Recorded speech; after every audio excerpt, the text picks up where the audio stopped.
Hello दोस्तों, कनिष्ठा world के इस यूट्यूब चैनल में मैं राहुल सर आप सबका बहुत बहुत स्वागत करता हूं। तो दोस्तों, हो गया सरस्वती शिशु मंदिर के 11वीं केमिस्ट्री का पेपर। बिल्कुल सर, 11वीं जो सरस्वती शिशु मंदिर है ना, उसका 11वीं का जो पेपर है केमिस्ट्री का पेपर, वो हो गया है।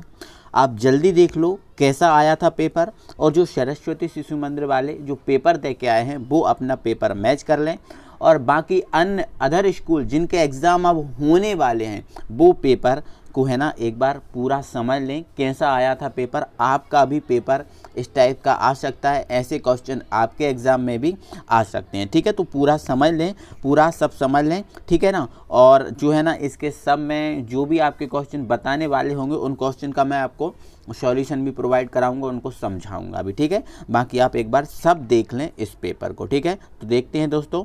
तो सरस्वती शिशु मंदिर का सबसे पहले आपको बता देता हूँ, ये पेपर है, और इस पेपर में सबसे पहले हम ऑब्जेक्ट को अगर सॉल्व करें तो इसमें ऑब्जेक्ट हमारा पहला ऑब्जेक्ट यहाँ आया था कि 36 ग्राम जल में अणुओं की संख्या क्या है। भाई देखो, आपको पता है अणु, परमाणु और आयनों की संख्या के लिए हम मोल का यूज़ करते हैं। किसका यूज़ करते हैं? मोल का। और मोल की वैल्यू यहाँ पर आपकी कितनी होती है? 6.022 इंटू 10⁻23 ये होती है ना। बट मेरे भाई यहाँ पर हमसे क्वेश्चन में पूछा था 36 ग्राम मोल में। ठीक है, तो पहले हम क्या करते, जो 36 ग्राम है इसको मोल में चेंज करते। तो मोल का सूत्र होता है सर N = W/M। बोलो सही बात है, बिल्कुल होता है। अब W क्या होता है? भार। तो 36 ग्राम जो जल था, जल का भार आपको कितना दे के रखा था? 36 ग्राम। अब M क्या होता है? अणु भार। तो जल का सूत्र क्या होता है सर? H2O। और जल का अणु भार कितना होता है? 18। ठीक है, कितना होता है? 18। तो 18 से 2 में भाग, 18 से 36 में भाग लगाते तो 18 दूनी 36, कितना आता? 2। मतलब हमारा 2 मोल आ जाता। कितना मोल आ जाता? 2 मोल आ जाता। एन का मान कितना आता भाई? 2 मोल आता। ठीक है ना, तो एन का मान कितना आता सर? 2 मोल। ठीक है ना। अब आप जानते हो कि जो है ना 2 मोल है तो 1 मोल की वैल्यू कितनी होती है? 6.022 इंटू 10⁻23। अब इस 2 का इसमें मल्टीप्लाई जब हम करते तो ये हमारा कितना आ जाता भाई? ये हमारा आ जाता 12.004 इंटू 10⁻23। मतलब यहाँ से जो है ना इसका आंसर जो निकल के आता वो आपका ये आता। ठीक है ना। चलो, इसके बाद अगला हमारा क्वेश्चन था कॉपर 29 का इलेक्ट्रॉनिक विन्यास। भाई कॉपर जो है इसका 29 जो परमाणु क्रमांक है इसका इलेक्ट्रॉनिक विन्यास करना। तो मेरे कई दोस्त हैं ना, कई भाई जो है ना ये लगा के आए हैं आंसर, बट इसका आंसर ये नहीं है। देखो आंसर देखो, अगर साधारण इलेक्ट्रॉनिक विन्यास के अकॉर्डिंग हम भरते तो आंसर ये होता, बट इसमें आपबाहु नियम लगेगा, और आपबाहु नियम कहता है अगर किसी का भला हो रहा है तो पहले उसको इलेक्ट्रॉन दे दो। तो ठीक है, यहाँ पर डी का भला होता है तो पहले हम है ना आपबाहु नियम के अपवाद के अकॉर्डिंग पहले डी को भरते हैं फिर एस को भरते हैं। तो 5 की जगह ये एस है मेरे भाई। ठीक है, 5 की जगह क्या है? एस है, मतलब ये 4s1 है। ठीक है ना, तो आपका ये वाला आंसर सही हो जाता भाई। ठीक है ना, आर्गन 3d10 और 4s1 ये सही आंसर इसका हो जाता। ठीक है ना। अब यहाँ से इसमें बोला गया है, अगला क्वेश्चन आपसे बोला गया, 1 मिनट रुकेंगे मेरे भाई। ठीक है, यहाँ पर बोला गया है Fe3+, ये लिखा है Fe3+ आयन में अयुग्मित इलेक्ट्रॉन की संख्या। देखो आप, मैं बताता हूँ, Fe के पास टोटल कितने इलेक्ट्रॉन होते हैं? 26।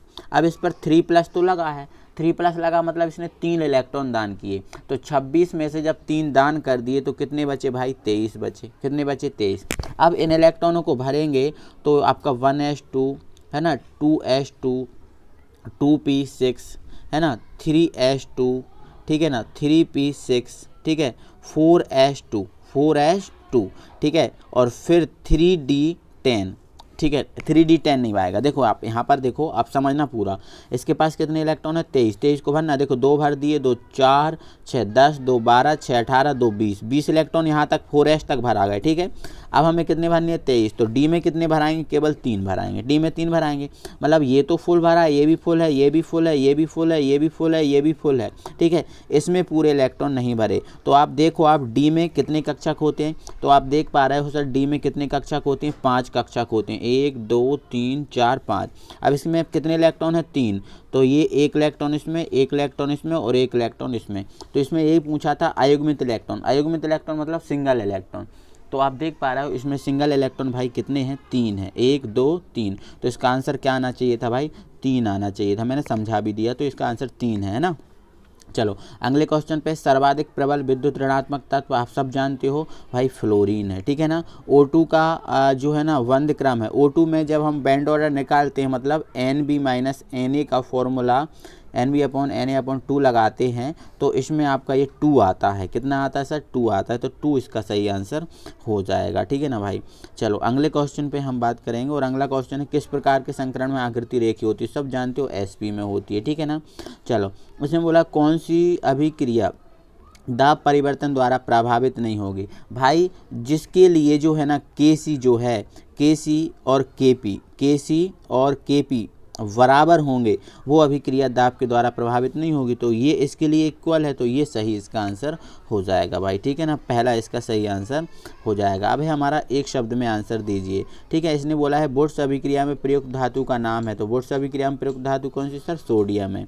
वे पदार्थ जो जल में घोलने पर आयन देते हैं तथा विद्युत का चालन करते हैं, भाई जल में घोलने पर वो अपने आयनों में विभक्त हो जाते हैं, उसे सर विद्युत अपघट्ट बोलते हैं, तो इसका आंसर था विद्युत अपघट्ट, विद्युत अपघट्ट था, है ना। वो परमाणु जो दो परमाणुओं के मध्य इलेक्ट्रॉनों के साझे से बना बंध, इलेक्ट्रॉनों के साझे से, तो आप जानते हो सहसंयोजक बंध है इसका आंसर, ठीक है।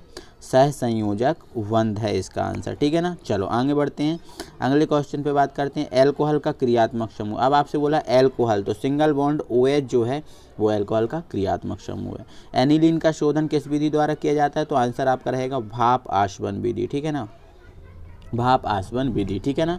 चलो प्रति लीटर विलयन में उपस्थित विलय के ग्राम तुल्यांक की संख्या को क्या कहते हैं? तो सर आप जानते हो नॉर्मलता कहते हैं, ये हम आपको समझा चुके हैं, नॉर्मलता, ठीक है ना।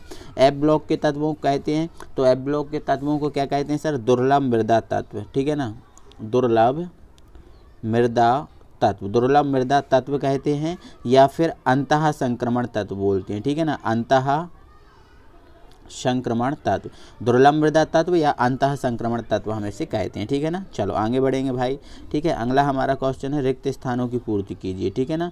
हमारा रिक्त स्थानों की पूर्ति कीजिए, उसने बोला है NTP पर एक मूल गैस के आयतन 22.4 लीटर होता है, ठीक है ना। NTP पर एक मोल गैस का आयतन कितना होता है सर? 22.4 लीटर। एक कक्षक के 2 इलेक्ट्रॉनों का चक्रण, एक कक्षक है, इसके 2 इलेक्ट्रॉनों का चक्रण कैसा होता है सर? विपरीत होता है, ठीक है, विपरीत होता है, ठीक है। प्रोटॉन व न्यूट्रॉन का सम्मिलित रूप को क्या कहते हैं? परमाणु भार, ठीक है, परमाणु भार या परमाणु द्रव्यमान, ठीक है। चलो है ना, उत्कृष्ट गैसों की इलेक्ट्रॉन बंधुता 0 होती है, ठीक है। जल के अणु में sp3 संकरण होता है, ठीक है ना, क्या होता है सर? sp3 संकरण होता है, ठीक है। नेक्स्ट है हमारा अभिक्रिया की दर खाली स्थान पर सक्रिय द्रव्यमान पर निर्भर करती है, तो अभिक्रिया की दर अभिकारकों के, ठीक है ना सर, क्या है? अभिकारकों, इसमें आना था अभिकारकों के सक्रिय द्रव्यमान पर निर्भर करती है, अभिकारकों, ठीक है ना भाई। चलो आगे बढ़ते हैं, हमारा 7वां ऑब्जेक्ट है, ठीक है ना, 7वां ऑब्जेक्ट है प्रेरणिक प्रभाव कैसा होता है सर? स्थायी होता है, ठीक है ना। तो इसमें अभिकारकों हैं, ठीक है, इसमें स्थायी हो गया, ठीक है, तो ये हमारे हो गए। अब हमारी ये सही जोड़ियाँ आ जाती हैं भाई, ठीक है। सही जोड़ियों में हमारा पहला है एल्डिहाइड, तो एल्डिहाइड क्या होता है? CHO, तो ये आपका पहला हो जाएगा। एल्कीन, एल्कीन क्या होता है? CnH2n, ये दूसरा हो जाएगा, ठीक है। CH ट्रिपल बॉन्ड CH, ये क्या है सर? तो ये है आपका एल्काइन, क्या है? एल्काइन, तो ये तीसरा हो जाएगा। 4 धातु हैं, S ब्लॉक, ये हो जाएगा। फिर आपका है नाइट्रोजन, ठीक है, नाइट्रोजन क्या है? तो नाइट्रोजन सर क्या है? जो है ना P ब्लॉक है, तो ये आपका 5वां हो जाएगा। क्लोरीन क्या है? हैलोजन है, ठीक है, तो ये 6वां हो जाएगा। PCl5 में कौन सा संकरण है? sp3d, तो ये 7वां हो जाएगा, ठीक है। तो ऐसे करके ये आपकी सही जोड़ियाँ होंगी, ठीक है। तो आप ये क्वेश्चन पे अब बात करेंगे, तो देखो क्वेश्चन कितने इजी आए थे। बोला गया था यौगिक के मूलानुपाती सूत्र लिखिए, इनके मूलानुपाती सूत्र लिखना था, तो इसको काट देते 2 एकम 2, 2 एकम 2, इसका हो जाता HO, H1O1, ठीक है। इसको काट देते 6 एकम 6, 6 दूनी 12, 6 एकम 6, ऐसे ही काटते ना, 6 एकम 6, 6 दूनी 12, 6 एकम 6, मतलब इसका बन जाता C1H2O1, ये बन जाता, ठीक है। चलो ये फिर एक न्यूमेरिकल आया था, ठीक है, तो बहुत इजी था ये भी न्यूमेरिकल, कोई बड़ी बात इसमें नहीं थी, ठीक है ना भाई। चलो इसके बाद ना अगले क्वेश्चन पे अगर हम बात करें, और हमारा अगला क्वेश्चन यहाँ पर ये था कि निम्नलिखित क्वांटम संख्याओं में कक्षक का, मतलब ये जो क्वांटम संख्याएं दी हैं इसमें कक्षक का नाम आपको बताना था। देखो n बराबर 4 है तो कौन सा कक्षा होगी, चौथी। और l बराबर 3 के लिए कौन सा उपकोष होता है भाई, l बराबर 3 के लिए कौन सा होता है सर, f होता है। ठीक है, देखो आप जानते हो 0 के लिए s होता है, 1 के लिए p होता है, 2 के लिए d होता है और 3 के लिए f होता है, तो ये आपका 4f आ जाता। ठीक है, और n बराबर 2 है, l बराबर 1 है, तो n बराबर 2 मतलब ये 2, और l बराबर 1 पर कौन सा p, तो मतलब ये 2p आ जाता। इतना सरल, कितना पेपर ईजी था, आप सोच सकते हो, है ना। चलो अगला क्वेश्चन था, किसी परमाणु के चौथे इलेक्ट्रॉन की चारों क्वांटम संख्या, मतलब किसी भी परमाणु के चौथे इलेक्ट्रॉन की चारों क्वांटम संख्या बताना था। तो कोई भी आप चौथे इलेक्ट्रॉन की चारों क्वांटम संख्या बता सकते थे। अगला क्वेश्चन था विकर्ण संबंध क्या है, भाई ये जी क्वेश्चन था ना, विकर्ण संबंध। ठीक है, इसके अथवा में हमारा क्वेश्चन था मेंडलीव की आवर्त सारणी। फिर आगे बोला गया है H2O सामान्य ताप पर द्रव है जबकि H2S गैस है। बिल्कुल कारण इसका यही था, H2O द्रव क्यों है, क्योंकि इसमें हाइड्रोजन बंध है। देखो आपको बता देता हूँ भाई, कोई भी अगर पदार्थ द्रव है इसका कारण है उसमें हाइड्रोजन बंध है, और कोई गैस है मतलब उसका कारण उसमें हाइड्रोजन बंध नहीं है। तो H2O सामान्य ताप पर द्रव है, क्यों, क्योंकि इसमें हाइड्रोजन बंध पाया जाता है।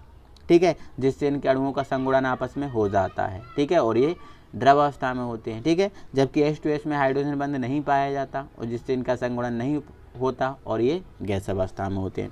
एल्कोहल पानी में घुलनशील है, क्यों, तो एल्कोहल में हाइड्रोजन बंध पाया जाता है इसलिए घुलनशील है, यही कारण आपको लिखना था। ठीक है ना। अगला सक्रिय द्रव्यमान क्या है, कितना इजी क्वेश्चन था, है ना भाई। नेक्स्ट है सक्रिय द्रव्यमान। बफर विलयन क्या है, बुर्स अभिक्रिया, फ्रीडल क्राफ्ट अभिक्रिया, कितने इजी क्वेश्चन थे। पीएच क्या है, मतलब वही पीएच पैमाना क्या है। प्रबल विद्युत अपघट और दुर्बल विद्युत अपघट के दो उदाहरण लिखना था, सिंबल है।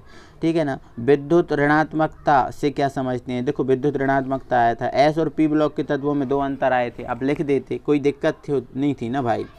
ठीक है ना, एक सेकेंड। हाँ, अगला हमारा क्वेश्चन आया था सम आयन प्रभाव क्या है, सम आयन प्रभाव क्या है, उदाहरण सही समझाइए। लुईस अम्ल और लुईस क्षार क्या है ये समझाइए। इसके बाद अगला हमारा क्वेश्चन आया था 14वां, कार्बोनियम मतलब कार्बोकैटायन, कार्बोनियम मतलब कार्बोकैटायन क्या है, इसकी विशेषताएं लिखिए। ठीक है, ये थोड़ा सा इसमें डिफरेंट क्वेश्चन आया था, बट ऐसे क्वेश्चन से मतलब ही नहीं, हमसे ऊपर वाला बन जाएगा फिर नीचे वाले की हमें ज़रूरत नहीं पड़ेगी। ठीक है, तो विषमांक बंध विखंडन को क्या समझते हैं, मार्कोनिकॉफ का नियम लिखकर उदाहरण सही समझाइए। 15वां क्वेश्चन। उसके अथवा में एंटी मार्कोनिकॉफ का नियम आया था। देखो अगला था आयनन विभव क्या है, इसे प्रभावित करने वाले कारक, मेंडलीव की आवर्त सारणी की 3 विशेषताएं, है ना। और ये क्वेश्चन तो बिल्कुल छपा है, जो मैंने कल बताया था ज्यों का त्यों यहाँ पर आ गया है। ठीक है ना। देखो आप इनके क्या करना था, नाम लिखना था। तो इसका नाम है एथिल एल्कोहल, इसका नाम है एसिटिक अम्ल, इसका नाम है क्लोरोफॉर्म, इसका नाम क्या है सर, एल्डिहाइड। चाहे तो आप IUPAC नाम इसके लिख देते। ठीक है ना। अगला क्वेश्चन है प्रेरक प्रभाव क्या है, इसके प्रकार लिखिए। बिल्कुल सर, कोई दिक्कत नहीं है ना। अब यहाँ पर एक क्वेश्चन ये थोड़ा सा आया था, इनके ना संरचना सूत्र बनाना था। क्या बनाना था भाई, संरचना सूत्र बनाना था। जैसे ब्यूट टू इन मतलब आप क्या करते, 4 कार्बन बनाते ऐसे। ठीक है, और 2 पे क्या था, इन मतलब यहाँ डबल बॉन्ड लगा देते और सबको क्या कर देते, बैलेंस। ठीक है, तो यहाँ CH3, यहाँ CH2, है ना, यहाँ H और यहाँ CH2, तो ये बन जाता। तो इस टाइप से इनके IUPAC आपको नाम लिखने मैंने आपको, ठीक है, कल से मैं YouTube पे ना स्टार्ट कर रहा हूँ, कल से IUPAC नाम स्टार्ट होंगे। आज मैं इनके साधारण नाम आपको बताने वाला हूँ। ठीक है, तो आज मैं क्या है साधारण नामों पे बात करूँगा और कल से मैं जो है ना IUPAC नाम को समझाऊँगा, तो ये बहुत अच्छे से मैं इन चीज़ों को समझा दूँगा। ठीक है, निम्न को समझाइए। ठीक है, इलेक्ट्रॉन स्नेही अभिकर्मक और नाभिक स्नेही अभिकर्मक। ठीक है, 19वां क्वेश्चन था, यहाँ पर हमसे बोला गया कॉपर सल्फेट 5H2 में कॉपर सल्फर Cu और S का प्रतिशत संगठन ज्ञात करना। मतलब इसमें प्रतिशत जैसे ही करना था भाई। पहले आप क्या करते, इसका टोटल अणुभार निकालते, टोटल क्या निकालते, इसका अणुभार निकालते, और फिर हमें कॉपर का निकालना है तो कॉपर का अणुभार कितना होता है, तो कॉपर के अणुभार को आप क्या करते, ऊपर रखते। ठीक है, जैसे 58 होता है। ठीक है, और इसका जो टोटल अणुभार है उसको आप नीचे लिखते और इंटू 100 से मल्टीप्लाई करते, तो आपका कॉपर का निकल के चला जाता। फिर S का निकालना होता तो S का अणुभार रखते और यहाँ टोटल जो निकलता कुल अणुभार लगते, फिर 100 से मल्टीप्लाई करते, सल्फर का निकल जाता। ऐसे ही करके ना सबका निकल जाता। ठीक है, प्रतिशत संगठन, ठीक है। और इसके अथवा में भाई इसका क्वेश्चन था, इसके अथवा में क्वेश्चन था, एक सेकंड, हाँ, रासायनिक समीकरण के लाभ लिखना है, ठीक है। तो ये आपका भाई पेपर था, है ना। तो आई होप आप सब समझेंगे होंगे और इन इजी पेपर को आप कंप्लीट कर लेंगे, ठीक है ना। चलो, तो वीडियो को लाइक और चैनल को सब्सक्राइब करना बिल्कुल ना भूलें। चलो मिलते हैं तो फिर अगली वीडियो में, तब तक के लिए थैंक यू वेरी मच।